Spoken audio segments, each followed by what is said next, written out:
Our guest on today's episode is Kim Nagle. Kim is the author of the book, The Damn Plan, How to Find Freedom, Love, and Money in Your Business.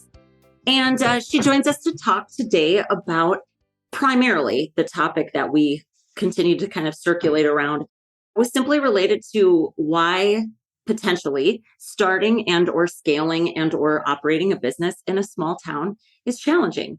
We really focus on entrepreneurship, but we really get into the deeper discussion about the stuff that we tell ourselves, the stuff that goes on between our ear holes, and just how, as a small town, again, if you're listening to this and you're the kind of person that says, I want my community to be filled with successful business owners, this is an episode to listen to think about what we each can respectively do. Because once we get to the end of this, you're going to hear that it's actually pretty simple. And it's things that every single human in their small community can do.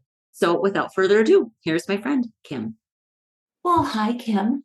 Hello. Welcome to the show. They probably don't know, but I am sitting right across the table from you. I know. And that is so super special. It is special. I love it when people can actually physically come to see me in person. Oh, how many times I have met so many people via Zoom. Mm-hmm. Or met them on LinkedIn, struck up a friendship. Yeah. And then when we finally get to meet each other, we're going, you mean this is the first time? Yeah, you feel like you've known each other forever. Forever. Yeah. But there still isn't anything that replaces that human to human connection. For sure. It's so great to have you here. We've had a good, long, winding road of conversations already, haven't we? So now we're just going to turn on the mic and let other people in on some of them. So you have such a rich business career. Like your experiences are vast and wide, and you have a lot of really cool things that you do, but we're talking today about small towns. Mm-hmm. Yes. And you still, a lot of your client work, a lot of the people that you work with, whether they're entrepreneurs or the organizations that you support, and you can get into kind of how you and where you've seen these things, but let's just talk about it. You know, when it comes to entrepreneurship, especially, I personally think growing small towns, it's one of the 3 pillars of programming that we care about supporting are the small town business owners. Like, how do we help them? Not just a system. I mean, those things matter too, but it's really about the individuals, right? It is. So the fact that you have a bend for this kind of work it's one of the reasons that there's so much synergy between us. But what do you think and what have you seen are like the biggest things holding people back? Like, if entrepreneurship is the way forward for small towns, why isn't everybody doing it? What do you really think? What have I heard? What have I heard and what do I really think? Yeah. There's so many different facets. You can't pigeonhole it. And I think that's what really is an issue overall is we try to find that one problem. Yeah, if we solve and we try to fix it. Yeah. And so oftentimes from our federal systems on down that support small business ownership, they're going, well, it's just access to capital. You know, we need to give them more money. And that'll fix the whole problem. We need to give them a loan. If only. You know, if only. Because the vast majority of businesses do not fail for lack of customers or lack of money. They do not. They fail for lack of management. Right. Which is a people skill. Which is a huge people skill. Yeah. And it's one we assume everybody knows. Yeah. But the reality is 70% of all businesses are started by people with a skill, with a passion.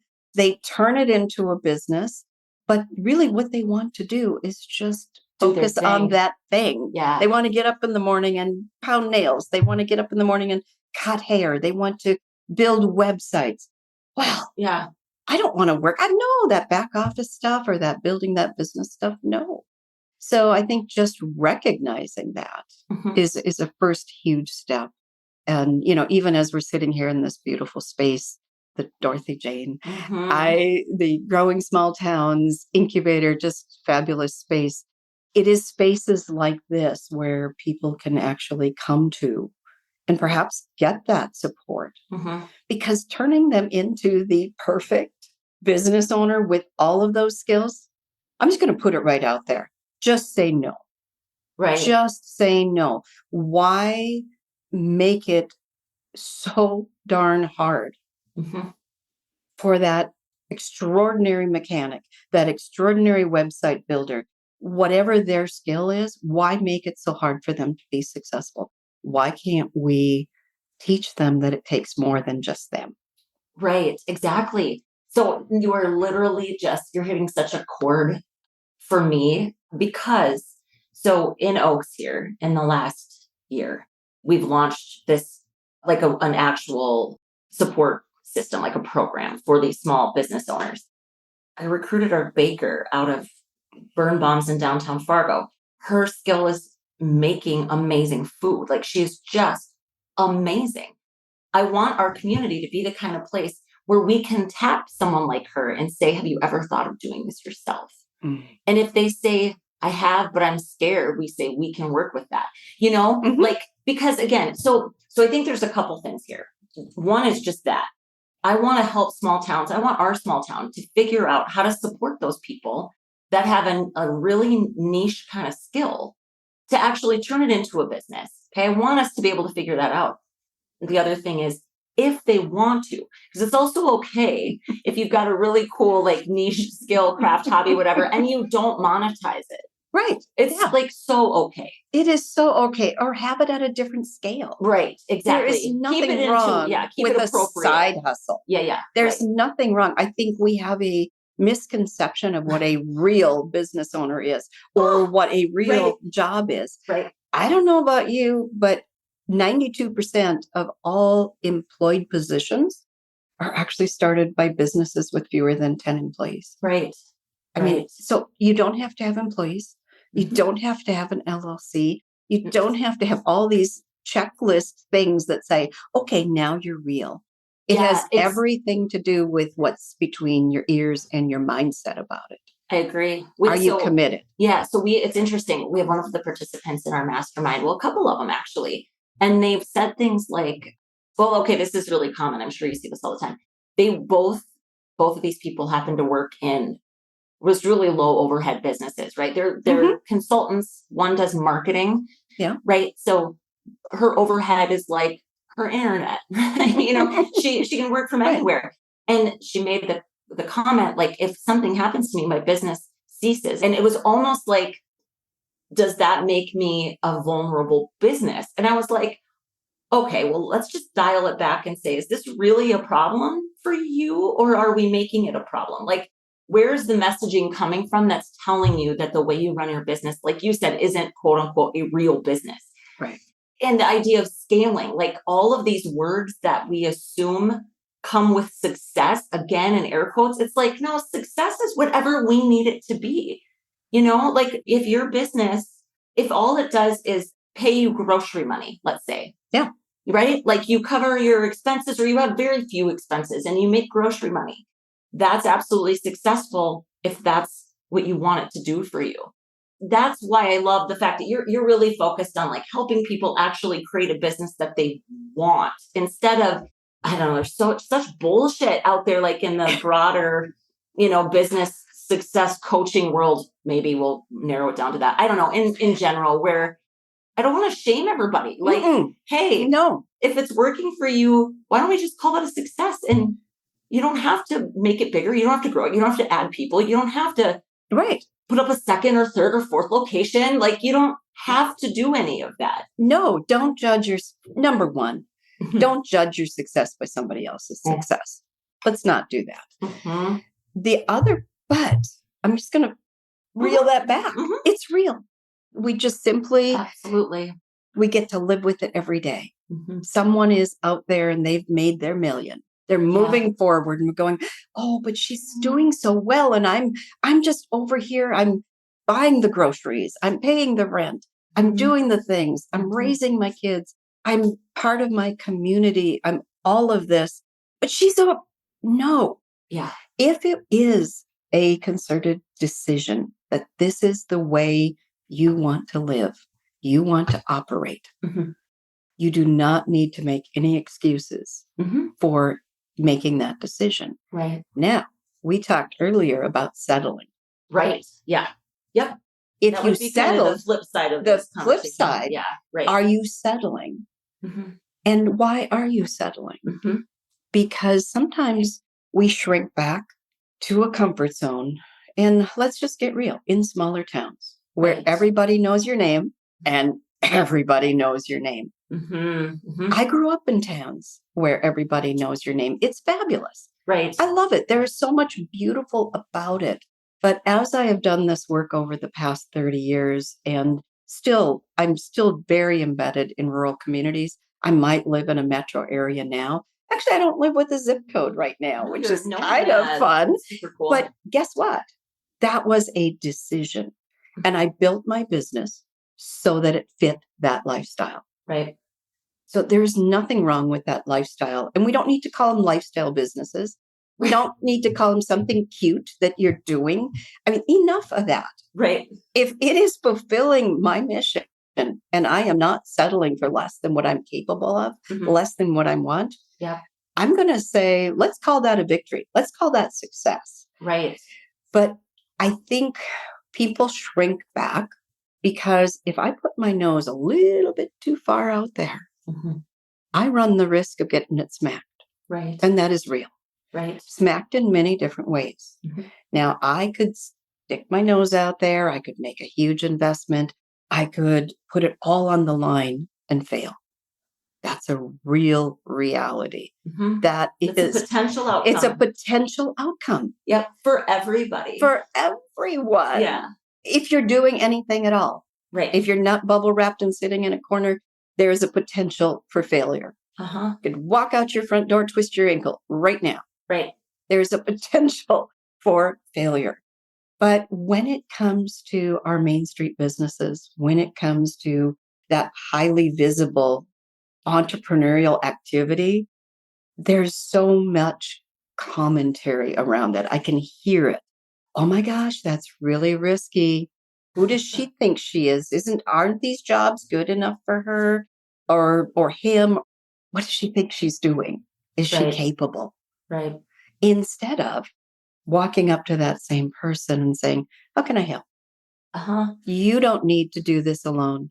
Yeah. We really appreciate that you are taking this opportunity. And we know that it's a little bit lonely.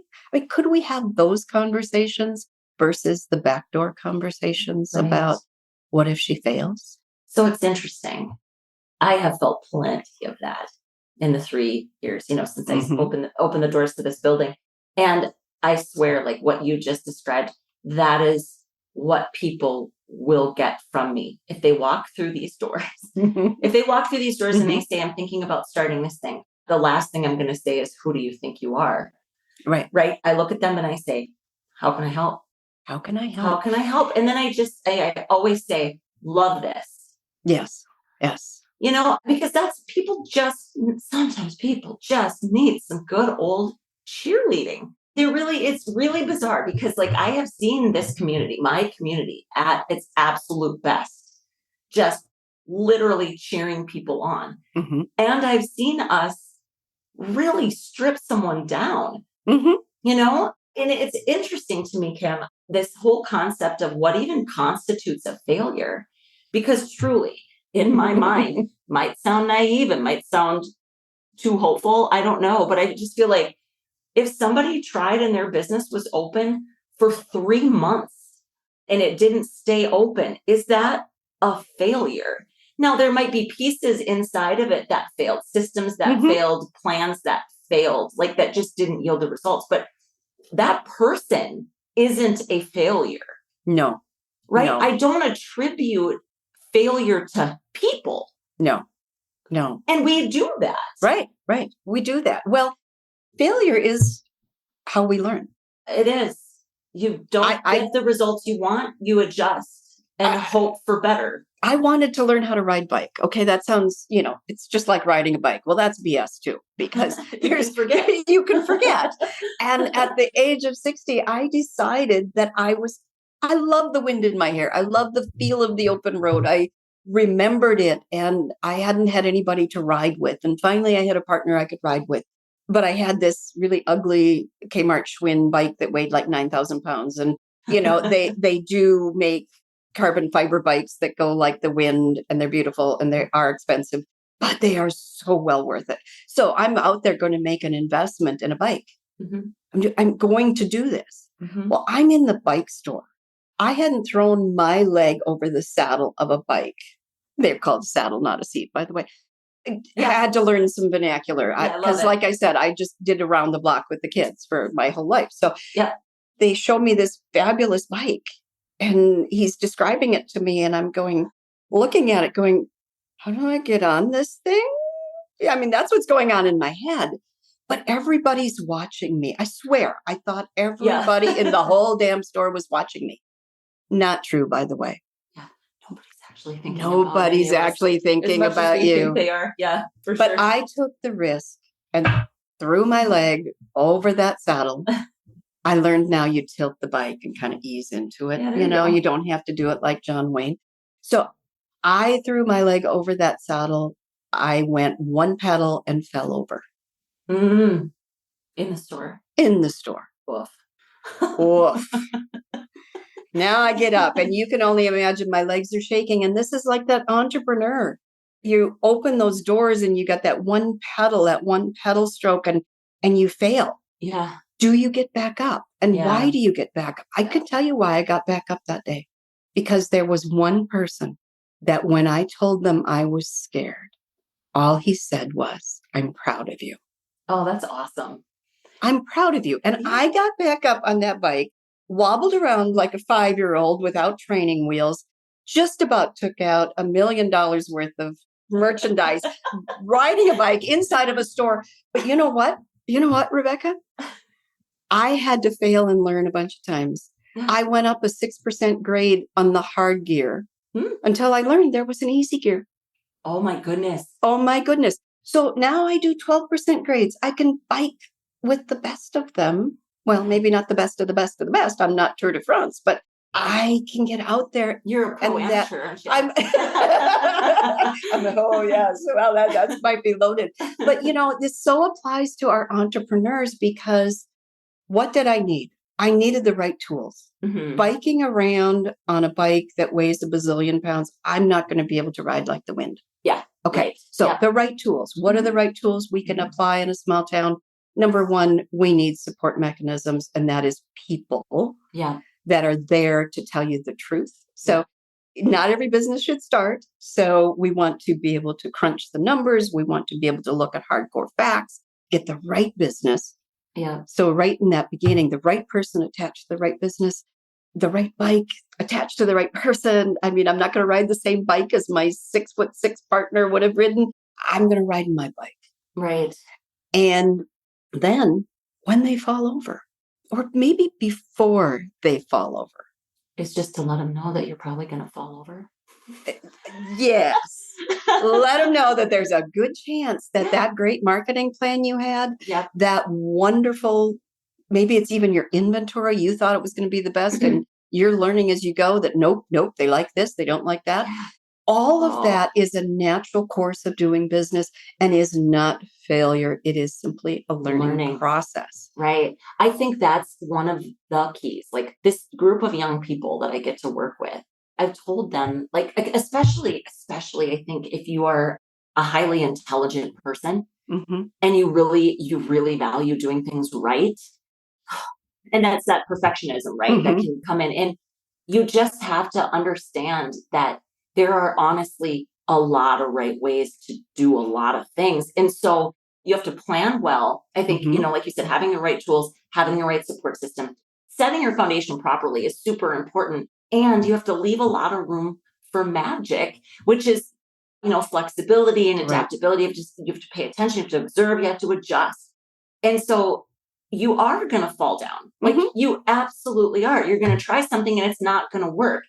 And the only mistake is if you just go, well, I'm a failure. Yeah. And you throw your hands up and then what? You quit the whole thing because it didn't work the first time? Or one way that you thought it was going to work didn't yield the results you want? Absolutely not. Like that's just learning. And there's nothing you could have done at the other mistake that like super intelligent perfectionist people, and I felt this way for the longest time, was like, well, it's because I wasn't smart enough. I didn't research enough. I didn't whatever. And there's a huge difference between being a beginner and being bad at something. Yes. Beginners just aren't good. No. Period. No. So embrace the beginner's mindset and tell yourself, okay, I'm going to do the absolute best I can. I'm going to prepare, right? The preparation's huge, but it's like these things trickle in even later. And the other thing we talked about, and I would just get your opinion on this. It's like, if we are waiting for things to get easier, like in any respect, good freaking luck. Like what we're supposed to do, I think, is get better at dealing with hard things. Yes. Yes. Because the truth is, like, even if you hit measures, like big measures of success, let's say you get to $1 million in revenue, which is like a crazy dream for a lot of people, right? That you generate $1 million in revenue. Well, I promise you, you hit that benchmark, a whole lot of problems you didn't ever see coming are coming associated with that success. Yes. Right? And you're not going to anticipate or know what those things are until you're standing in front of them. So again, some of it is that embracing the process of the whole thing, right? Like it's all about your mindset. Yeah. So much about your mindset, not entirely, but a lot. It is a lot about it. And I couldn't help but think, how can we support people through that process? Because truly this idea that somehow, they're an entrepreneur, they're self-made, they go it alone. No. Just say no. It's everyone from your family to your friends to your neighbors to people you don't even know yet that can be on the team, that can be. And how can we? And I don't know that I have 100% of the answer to this, but wouldn't it be great if instead of saying, oh my gosh, that might not work, that we actually embraced failure? Right. I mean, Silicon Valley is failure city. That's all they do. That's all they do. They if test, you are not failing, you are not creating. Right. I mean, my son is a self-taught engineer, and I can't tell you how many major failures there have been. I mean, it's one car he rebuilt 10,000 times because he hadn't learned about whatever it was he was supposed to learn. But unless he tried it, unless he put it together and put it on the road, he was not going to learn whether it worked or not. Right. Yeah. But nobody, when it came to that car, said, oh my gosh, you're such a failure. Right. They just said, oops, yeah, that didn't work. Now what? Yeah. And I think if we embrace as a community, as small communities, especially where we know everybody's name. And if we actually embrace that, open that up to say, I'm so damn proud that you're willing to try that you're willing right now to try, because we really need that. We need people who are willing to do that. Yeah. And if you fall over on that damn bike or on that dang store or on that dang business, if you fall over, we're still going to be proud of you. And I think that is a message that we have to start when our kids are very small. Oh my gosh. I was lucky enough to be raised that way, but I forgot it too. I got it drilled out of me a time or two. Right. But then I surrounded myself with people who were willing, as I say in my book, to kick my backside with love and to tell me the truth. If I was totally off track, to tell me the truth. We need those people. Then we need those people that just say, all right, go after it again. Can I give you a tip? Yeah. And you have the choice whether or not to take that tip. Totally. I mean, you really do. Yeah. But can I give you a tip? Right. And I will be proud of you. I will just, however it works, I will simply be proud that you are willing to do this. It sounds so darn simple. But it's not in practicality. But it's not in practicality. And that's why it's hard, I think. It is very hard. One of the reasons small communities can be challenging. Honestly, what I started thinking about when you're talking about this is our sports teams. And how, like, if you have a couple of seasons where they lose more than they win, the following gets less. Because it's not as much fun to go to a bunch of games in a row where they lose over and over and over again.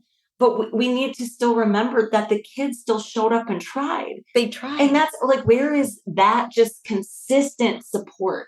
Yeah.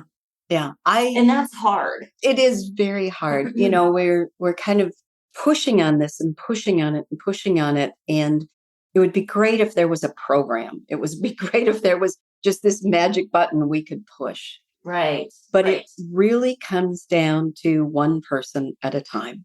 Uh-huh.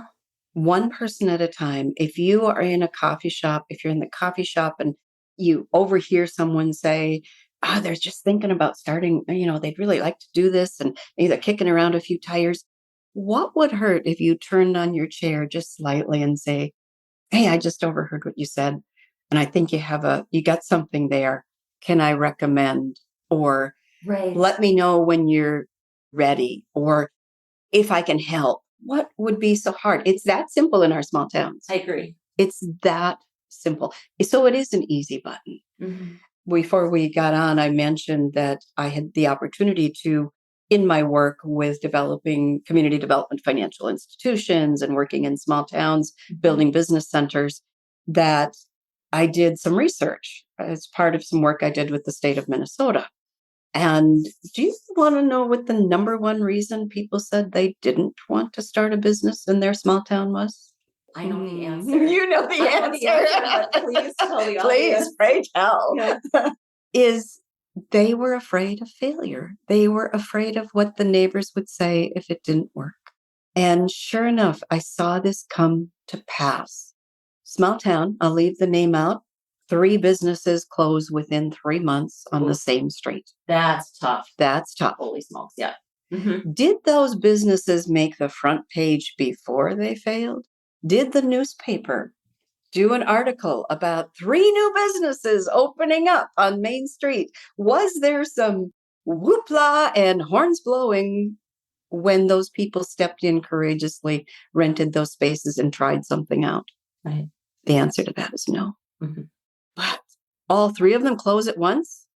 Oh my gosh. Let's slap that right on the front page. Yeah. Never a mention of courage. Never a mention of next steps. Never an interview with the actual owners. See, and that embracing this. Mm-hmm. And that is why your number one answer for why people didn't want to try anything. That's why. That is why. It's because, yeah. And I hate that so much. Like, I legitimately do. The idea I have, by the way, so I want to say for the record in Oaks, I really think our community, we do a really good job of celebration. Yes, you do. We have a chamber of commerce that they just do such a good job of making sure she's constantly putting things in the paper. And that's awesome, like the good stuff, right? But I think another idea that I've had is like, I would really love to find a way to just hold like a public conversation once or twice a year where we just say, what are the things that we tried in the last 6 months that we just basically like an AA meeting, where you walk in and you're like, I'm Rebecca and I tried this thing. And they go, hi, Rebecca, we're proud of you. Can you imagine that would just collectively finding a way to collectively celebrate the things we tried? The other thing, and you get this and I get this, we talked about this, you never know by your faithful, courageous step out who watched you and took an action. We never actually know the full magnitude of our impact on other people, because unless they call you and say, hey, I just want you to know, which is awesome when people do that. Yes. But for the most part, you don't know. But people are watching you. And that's impact, right? It's huge impact. It's super important. Well, and back to those kids. Yeah. Giving this message to our kids. Yeah. If they just see things closing and don't understand why, or they're just always told, this is scary. I don't know if you want, no, you should just get a job. And I'm all for just getting a job. Yeah. There's more than one right answer for how we make a living in this world. Yes. But there's a great deal of emphasis put on getting a job versus creating a job. Yeah, it's like doing the smart thing. And why is that considered the smart thing? Right. I have 3 kids and only one of them finished college. And guess what? She's now my business partner, owning half of a business plus one of her own. Right. Now, we grew up having conversations about, or they grew up, and I did too, having conversations about how to use your skills to make a living. Yeah. Yeah. Simple conversations. How could I turn that into a business? Would it be okay if I did this? And really engaging our kids in those types of conversations versus here's the safe route. Right. Because in our small towns, and I'm coming today from a 1,800-mile road trip from Arizona. And when I travel through small towns. Which I love that you do, by the way. I think that's so cool. If I see a place, oh my gosh, the best bread in the world, Dixie's, somewhere in South Carolina. You see a blue and white awning and it says Dixie's bread, you stop. All right. Got it. Just you stop. I kind of like bread. So, but those are the gems we find in small towns. So I am all over the idea of fostering the towns in a manner that is sustainable. Right. In a manner that fits the community. So we talk about businesses fitting individuals' lives. We also need to have businesses that fit our communities. And not every business works. Right. So here again, we need to be honest about what works, what doesn't. We need to have conversations on a regular basis and provide it as part of our daily education. Yeah. Whether we're 60, 50, 40, 30, 20, 14. I started my first business at 14. And it started from a simple desire to get a real pair of jeans. No elastic stirrup pants. That was for way back in the day. That's what girls got to wear. These elastic pants. I wanted jeans with button fly. Yeah. Lee button fly jeans. So at the tender age of 14, I started my first business solely to get a pair of Lee button fly jeans. What did you do? What was your business? My first business was to iron clothes for people. Oh my goodness. My mother, I didn't know that. My mother had taught us how to iron from the time we were old enough to not burn ourselves. I would hire you now. I hate ironing. Absolutely hate ironing. I found out there were people that hated ironing. Yeah. And I actually kind of gigged out on it, and I was fast. My grandma Dorothy was a really good ironer. Oh, that's she awesome. loved it. I have so many memories of her ironing. Like she had all the stuff out in her kitchen. She just turn on a soap. Oh my gosh. Speaking of soaps. Okay. That was the other sidebar. Yeah. So teaching our kids or even as adults, to be aware of what people need. That is, what problem do you solve? That turns into a business. Right. So that is a natural course of business. So as I'm ironing clothes for my new clients, guess what? There were no DVDs back in that day. Right. And my client really liked the soaps, but she could only catch the first half on her lunch hour. And she'd always miss the second half. So I said, oh, I could watch the soap for you. She threw in an extra couple bucks, so I'd watch the second half of the soap while I was ironing. Bring her up to speed. That's hilarious. So I was the first human DVD player or DVR or whatever it is. I recorded the doggone thing, but it was just simply, okay, I can watch a soap. You're like, well, Stefano, what's it worth to no you? good. Sorry. I was like, Stefano's still, way back when. Oh, God, but I love it. Teaching your kids that things like that are okay. Right. We don't have to wait for somebody to come and save us. We actually have the skills and the ability to do most of this ourselves. Right. And embracing that, embracing the hard work it takes. I mean, I still had to do all the other things. Right. I didn't had to go to school. I had to go to school. I was not an athlete, but major baton twirler. So I still had to do all the things. So I think in the end, it's really, well, number one, embracing failure. Yeah. So we don't have to be afraid of it. Right. Allowing that space where we just simply say, I'm proud of you. I'm proud of you for being willing to stick your nose out that far. Can you imagine if more people just said, thanks for trying? Thanks for trying. Yeah. Thanks for trying. Yeah. And how can I help? And how can I think, help? When I wrote the damn plan, I talk about one of the most courageous things I ever did in my life was to ask for help. We haven't taken the time to touch on that today, but truly asking for help in any facet of our life, especially, in business, because somehow we're supposed to know all this stuff.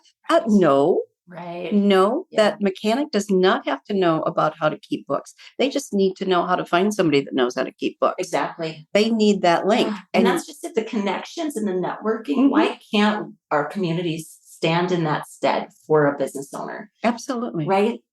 We have history of successful business owners. They didn't do it by themselves either. No. So I love, this is such a generous, and in my mind too, just the only way to help ease that burden or to ease that transition for people that want to start new things. I'm so glad that you came to Oaks today.